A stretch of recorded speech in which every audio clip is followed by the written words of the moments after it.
Ask मुफ्ती Tariq Masood. Saudi अरब से, ये कम लिखा हुआ है, शायद पूरा नाम कुछ और है।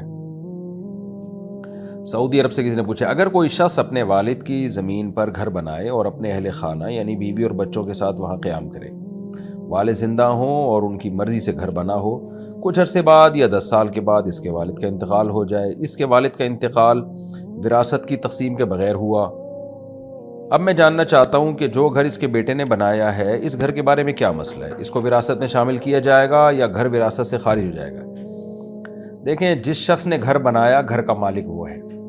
हाँ, ज़मीन वालिद की थी तो वालिद के ज़मीन पे घर बना लिया, तो इसको यूँ कहा जाएगा, फ़िक़ही तकयीफ़ इसकी ये होती है कि बाप की ज़मीन बतौर आरियत के इस्तेमाल की है। जैसे आप अब्बा की गाड़ी इस्तेमाल करते हैं, आप अब्बा की बाइकें इस्तेमाल कर रहे होते हैं, अब्बा का चश्मा भी बाज़ दफ़ा लोग इस्तेमाल कर रहे होते हैं जब वो ख़ुद अब्बा बन जाते हैं, तो ऐसे अब्बा की ज़मीन इस्तेमाल होती है। तो इस्तेमाल शुदा चीज़ का हुक्म ये है कि जो मालिक है ना, उसको हर वक्त ये हक़ होता है कि वो अपनी चीज़ वापस ले ले। मैंने अपनी बाइक आपको इस्तेमाल के लिए दी, तो मुझे हर वक्त हक़ हासिल है कि मैं जब चाहूँ वापस ले लूँ। तो अब्बा ने अपना प्लॉट आपको गोया इस्तेमाल के लिए दे दिया, बड़े वाले भाई को या किसी भी भाई को जिसने अपने अब्बा के ज़मीन पे घर बनाया है, तो अब्बा ने दे दिया, तो अब्बा को हर वक्त ये हक़ हासिल था कि वो ये कह देते, भाई ये मेरी ज़मीन खाली करो और ये मकान हटाओ यहाँ से, ये हर वक्त हक़ हासिल है। अब अब्बा जब दुनिया से चले गए तो अब वारिसों को ये हक़ हासिल है, वो कहें भाई हमारा ये प्लॉट है, हमने इस पर कुछ और बनाना है, गोदाम बनाना है, जो मर्ज़ी करना है, आप ये अपना मकान जो आपने बनाया आप हटाओ इसको।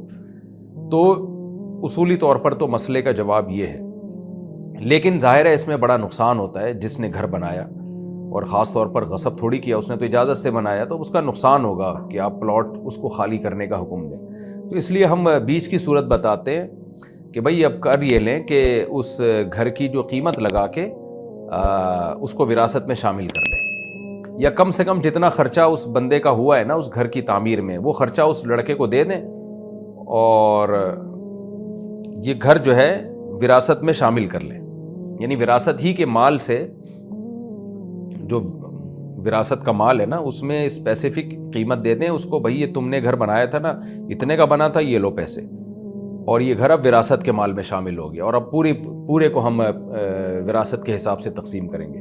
तो ऐसी कोई बीच की राह निकाल लेनी चाहिए, या उसकी और कोई कीमत लगा लेनी चाहिए जिसमें आपस में सब राज़ी हों, ताकि जिसने घर में इन्वेस्टमेंट किया उसका नुकसान ना हो।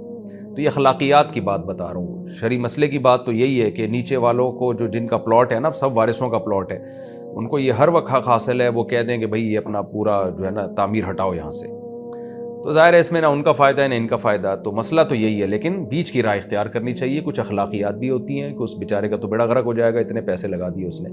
तो अखलाकियात का तकाज़ा ये है कि उसको उसका घर का कोई माकूल मुआवजा दे दिया जाए और घर को विरासत में शामिल कर लिया जाए। और या कोई